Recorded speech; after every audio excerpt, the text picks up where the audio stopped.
again, being an LLC and having employees may not be your best route to save resources and money, because you end up paying more in the front end, through, like I said, taxes, unemployment, and you don't get to write many of these things off financially because you're an LLC.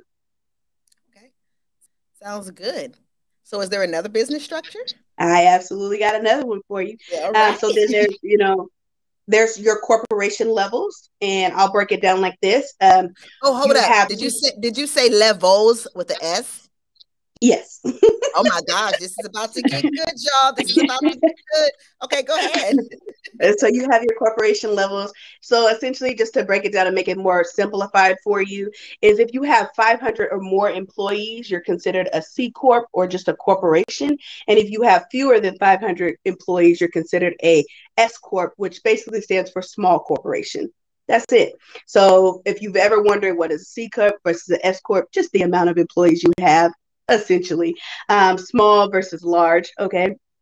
An S Corp is also a pass-through entity. A lot of people don't realize that. What I'm saying when I say pass-through entities is that all of the taxes fall to the shareholders or members. Actually, do you think I can go back to LLC for a second? I will get to S Corp. I just thought of something. So for LLCs, you are, a lot of people, CEO, I'm the CEO of Blue Jay Consulting Firm. We like to use those terms amongst our friends, amongst our peers, amongst our colleagues, and things of that nature. We like to, I'm CEO, stuff like that. But you are not a CEO of an LLC. You're actually a managing member.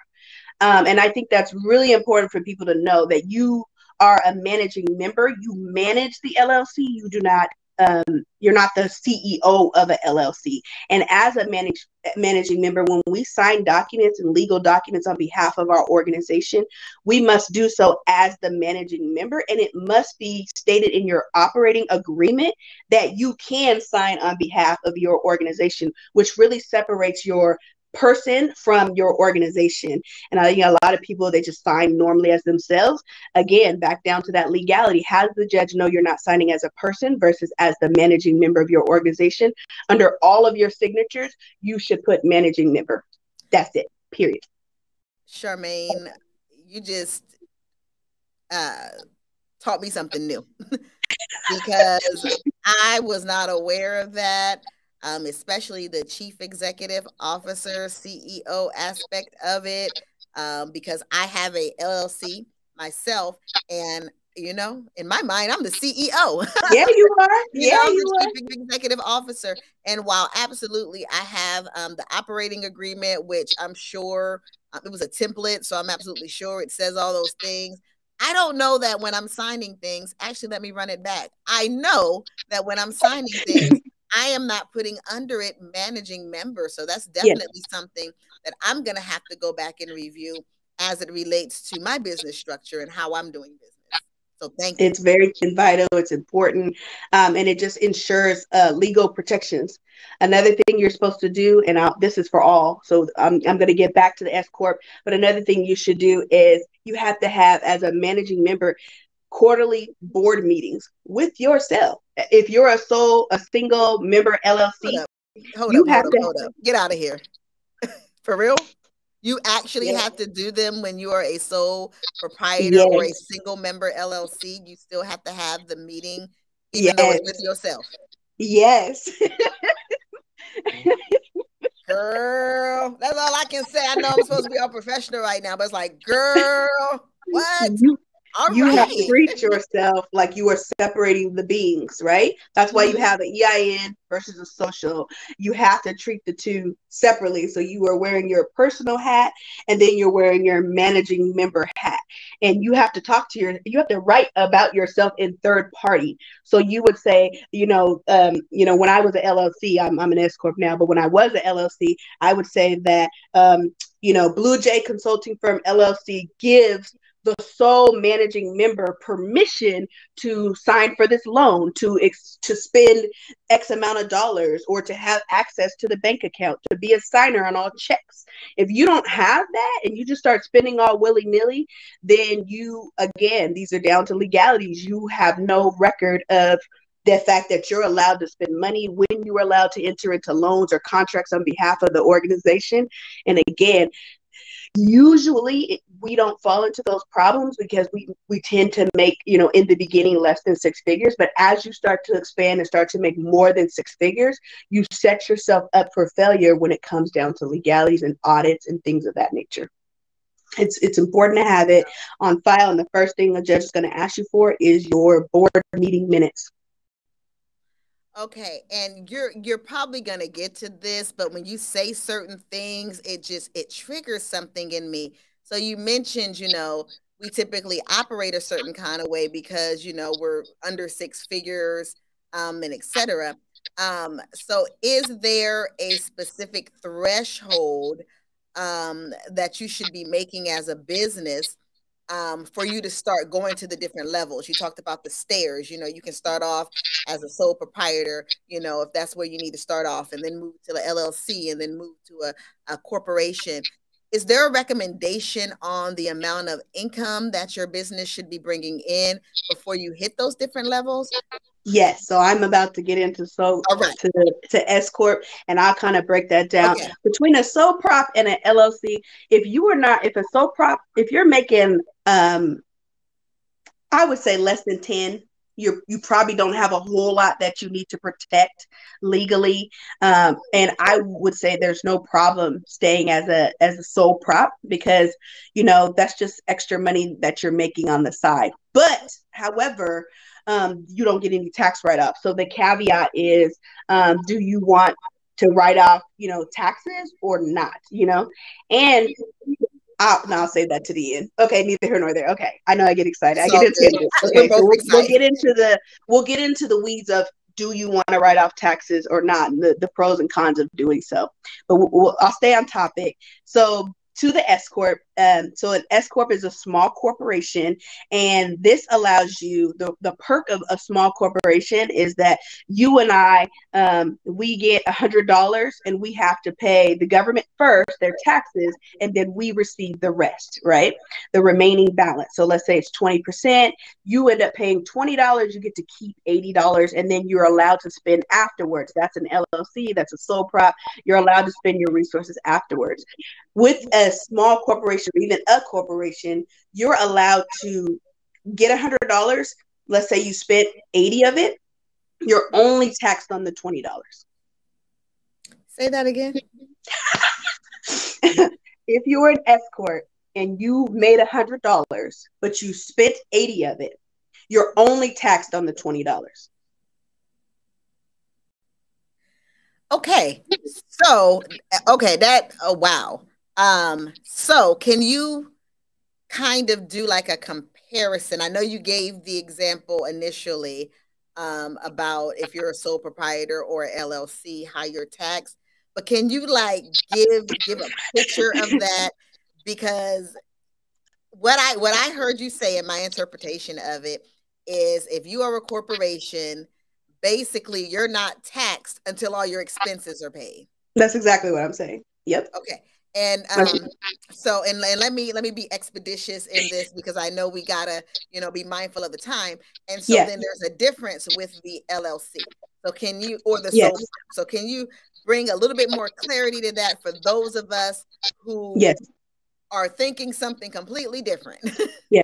So with the LLC, right? You let's say you made $50,000 for the year. You pay taxes on that $50,000 depending on what tax bracket you're in, along with self-employment tax, which is 15.3%.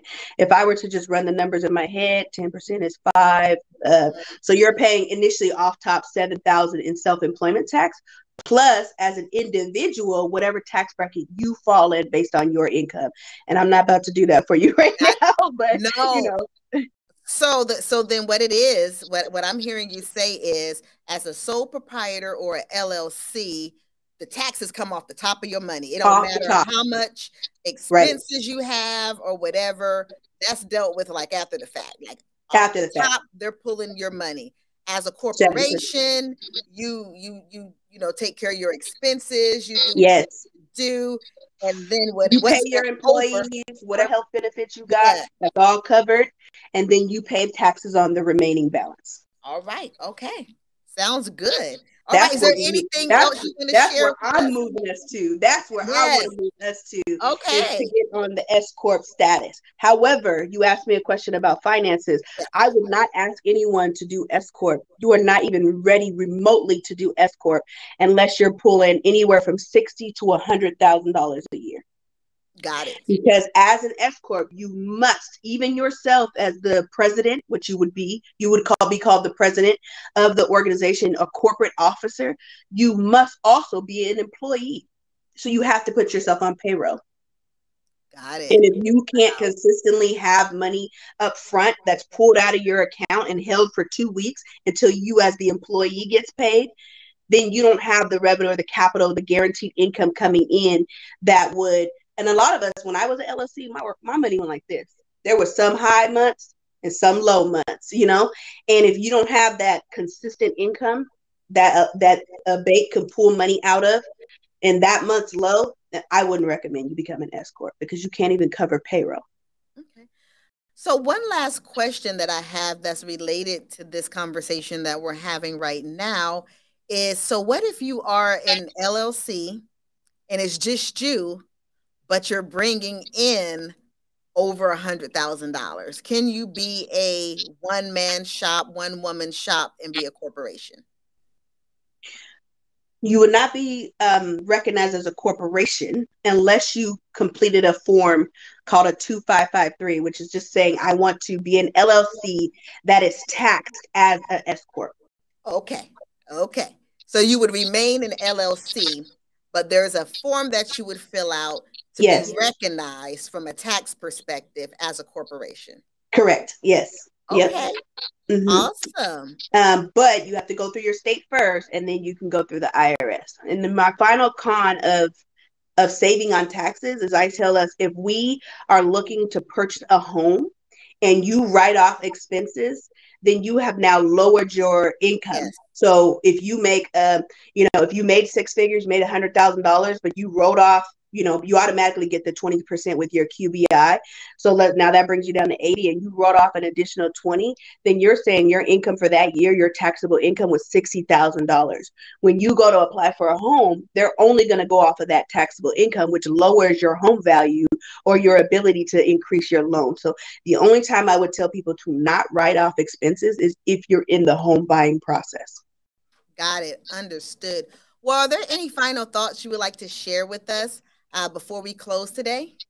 You can also be a multi-member LLC. That's another one I wanted to talk about, or a partnership is what they call it, where you have multiple people in an LLC, and it's actually a different tax form that you have to fill out that you would get issued what's called a K-1. It sounds like a fancy word, but it's essentially a W-2 for all of the members. Don't be scared by the numbers of the tax forms. Everyone's issued a W-2, and you file that on your 1040 as well. But if you want to maximize your dollar as you start to make a consistent 50K or more, I definitely recommend that you move into that S corp model.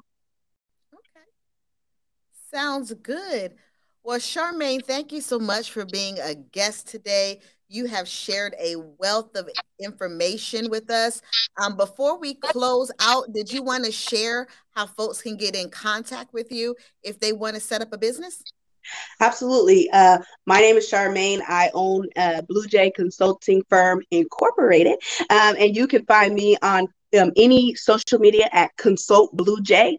I'm excited to work with each and every one of you. I do DIYs on Monday where I kind of explain and go over some of these things in further detail. So I'd love to come back as a guest, and I'd love to meet each and every one of you. Thank you so much, Charmaigne. And thank you all for tuning in today. And remember, there is no shortage of wealth or resources here in the planet Earth. The issue is access to information and awareness. And we are here to help you get the information and awareness that you need to live a wealthy and prosperous life. See you next time.